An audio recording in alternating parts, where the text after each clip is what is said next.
오늘 읽을 말씀은 민수기 18장부터 20장입니다. 묵상의 주제가 매우 중요한 주제입니다. 붉은 암송아지, 붉은 암송아지. 왜 이 주제가 중요하느냐 하면 우리 성경에 붉은 암송아지라는 용어가 한 번밖에 사용되질 않았습니다. 그런데 이것에 대한 해석이 너무 차이가 큽니다. 소위 말하는 세대주의자들의 해석과 우리 성경적인 전통 해석이 너무 다르기 때문에 이 주제가 매우 중요하다고 하는 것, 우리 염두에 두고 먼저 우리 이번 주 암송할 성구 민수기 6장 24절부터 26절 말씀을 함께 암송합니다. 여호와는 네게 복을 주시고 너를 지키시기를 원하며 여호와는 그 얼굴로 네게 비치사 은혜 베푸시기를 원하며 여호와는 그 얼굴을 네게로 향하여 드사 평강 주시기를 원하노라. 아멘. 우리 성경에 이 축복 기도가 크게 두 가지로 구분합니다. 이 아론의 축복 기도, 또 고린도후서 13장의 사도 바울의 축복 기도. 대개 한국 교회에서는 예배 마칠 때의 축도를 사도 바울의 이 축복 기도로 많이 예배를 마칩니다. 그러나 구약에도 이 아론의 축복 기도가 있다고 하는 것 우리 기억해 주시고, 내용은 비슷합니다. 여호와는 지키기를 원하고 여호와는 은혜 베푸시기를 원하고 여호와는 평강 주시기를 원한다. 바울의 축복기도, 예수 그리스도의 은혜, 하나님의 사랑, 성령의 교통, 그래서 삼위일체를 강조하듯이 오늘 아론의 축복기도도 여호와 여호와 여호와, 그 분명한 기능을 우리에게 알려주고 있습니다. 우리 묵상의 주제가 있는 민수기 19장 2절입니다. 여호와의 명하는 법의 율례를 이제 이르노니 이스라엘 자손에게 일러서 온전하여 흠이 없고 아직 멍에 매지 아니한 붉은 암송아지를 네게로 끌어오게 하고. 이 붉은 암송아지, 우리 영어 성경에서는 A red heifer 그랬습니다.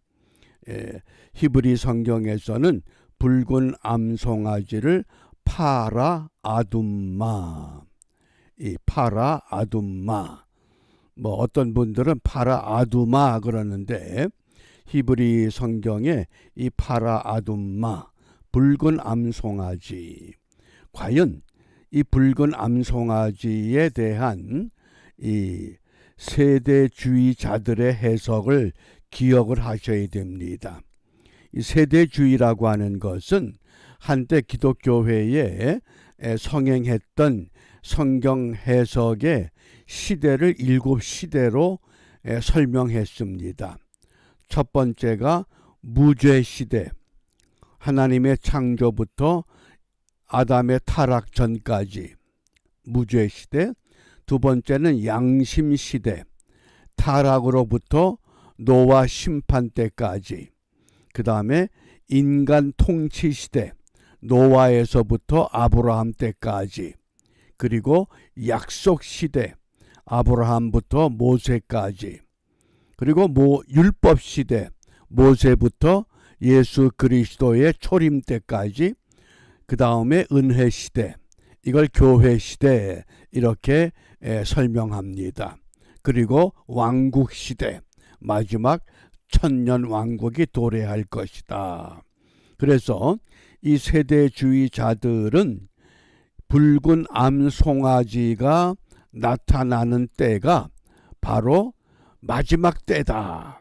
그래서 이 팔레스타인에서 붉은 암송아지가 나타나기를 고대하고 있습니다. 그러면 붉은 암송아지가 나타날 때 제3의 성전을 세워야 되고 그때 비로소 마지막이 된다고 하는 것. 이게 세대주의자들의 붉은 암송아지에 대한 이해요 해석입니다. 그런데 성경은 우리에게 무엇을 말씀하느냐? 붉은 암송아지에 대한 정확한 말씀, 오직 민수기 19장 2절에서만 이 용어가 사용되었기 때문에 이 말씀을 보면 온전하여 흠이 없고 아직 멍에 매지 아니한 붉은 암송아지. 그러면 어떤 것이 연상이 됩니까? 아마 우리가 신앙생활을 바르게 했다 그러면 이때 우리가 바로 느낌이 우리 예수님께서 세상 죄를 지고 가는 하나님의 어린 양의 모습을 우리가 분명히 생각할 수 있습니다. 그러므로 우리가 이것을 우리가 어떤 신학의 사상이나 이론에 의해서 해석할 것이 아니라 성경은 성경으로 바르게 읽어야 됩니다.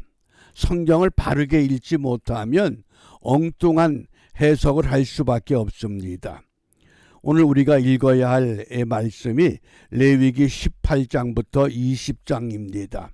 18장에서는 제사장과 11조에 관한 말씀으로 우리를 교훈하셨습니다.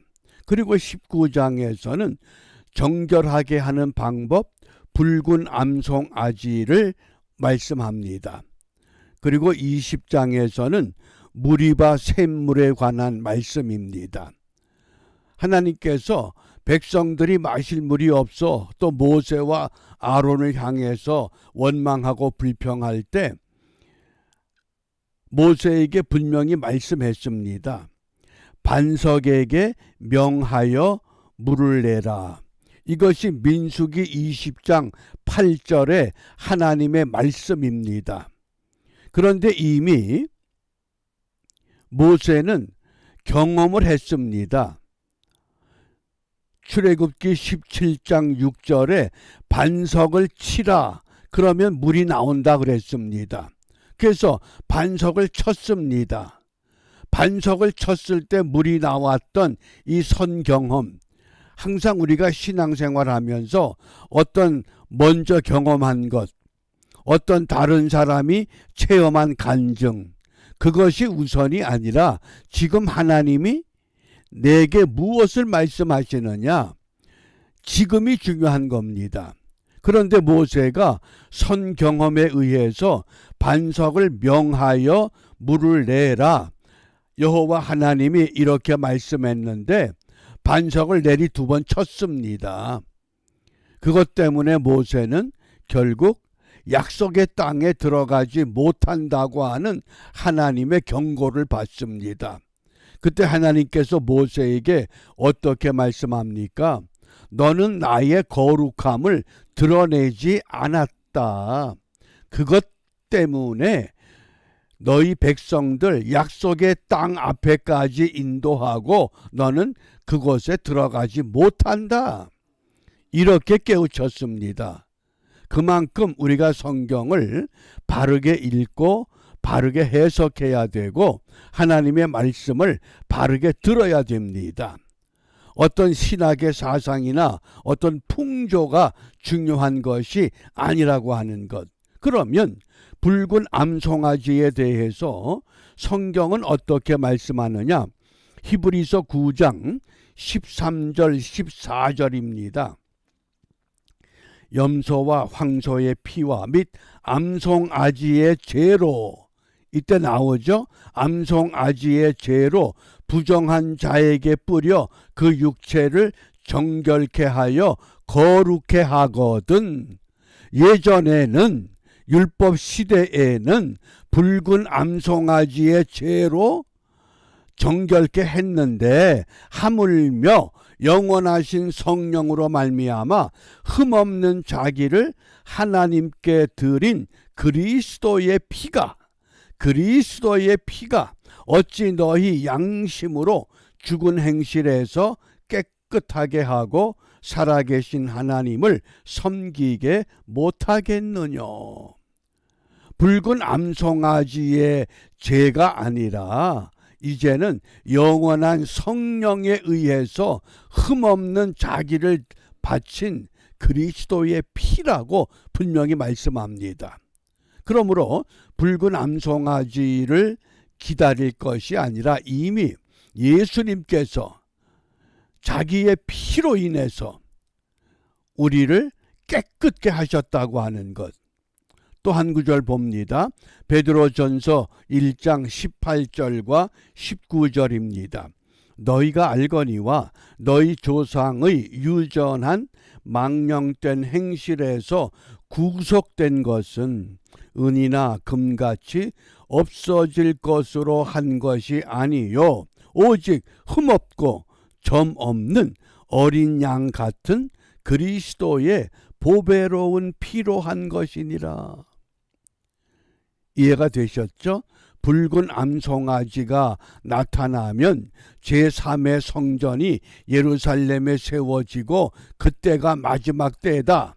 이런 세대주의자들의 해석에 귀를 기울이지 말고 성경은 성경을 어떻게 말씀하셨는가? 붉은 암송아지는 그리스도의 보배로운 피다. 예수의 피로 말미암아 분명히 우리가 정결케 되었다. 그러므로 오늘 우리가 이 붉은 암송아지라고 하는 이 용어를 통해서 무엇을 기도하라고 말씀하는가? 우리가 무엇을 기도해야 됩니까? 히브리서 10장 22절입니다. 우리가 마음의 뿌림을 받아 양심의 악을 깨닫고 몸을 맑은 물로 씻었으니 참마음 온전한 믿음으로 하나님께 나아가자. 참마음 온전한 믿음으로 하나님께 나아가라고 권면합니다. 참마음과 온전한 믿음.